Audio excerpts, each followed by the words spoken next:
Hi there, I'm Chef Eric Crowley, owner of the Culinary Classroom in West Los Angeles, and today I'm going to show you how to select a chef's knife. The first and foremost talking point with regards to knife selection is really going to be grip comfort. If the knife doesn't feel comfortable in your hand, you're never going to use it. So it's definitely a good idea to go to a store where they allow you to hold the knives. Some stores will even have a little vegetable or something for you to not only hold the knife, but even practice doing a little bit of cutting. Because if the grip doesn't feel comfortable in your hand, as I mentioned before, you're not going to use it. And as you can see, grips come in various sizes and styles. Some grips are all metal, like this Global knife and this Fury knife. Other grips are plastic, like this stamped blade. This is a Dexter Russell knife, by the way. And this other knife is actually another maker called Lamson, and this is actually a Japanese-style chef's knife called a Santoku. That is actually a stamped blade, but it does have a full metal tang, and this has a wood handle on it. The handle, as you can see at the end, is fairly thin and narrow, whereas with the Fury, it's more wedge-shaped. The designer was trying to impart a little bit more of a natural gripping motion with your knife. But again, if it doesn't feel comfortable in your hand, don't bother buying the knife. And other things that are going to be used as far as selection goes are going to be length.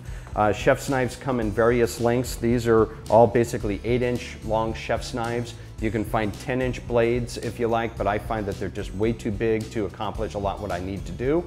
And other knives tend to be on the 5 to 6-inch length, and I find that they're just too short. 8 inches is really the most common length that you're going to find. You are also going to notice that the blades have various heights. Okay, this stamped blade has the blade is this high. This Santoku is a lot higher, and this Fury is actually kind of a hybrid between a more of a classic French-style chef's knife and a Japanese-style Santoku, as is this Global. This is definitely a French-style chef's knife. Almost all of them are going to have a slight curve from the heel of the blade all the way up to the tip, so you can get more of a nice rocking motion on it. The Santoku is an exception. It tends to have a curve from the heel up to the tip, more like a very, very slight grin. So you can get a little bit of rocking on it, but not as much of a rock as you can with the French-style chef's knife. Other chef's knives are also going to have these Granton edges, sometimes called Kuhlens in German. And these are really ideal if you're planning on cutting a lot of things that have a tendency to stick.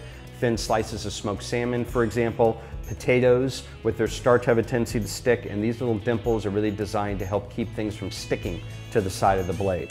And as you can see, some knives have them and some knives don't. You may like them and you may not. So it's really a personal preference with regards to that.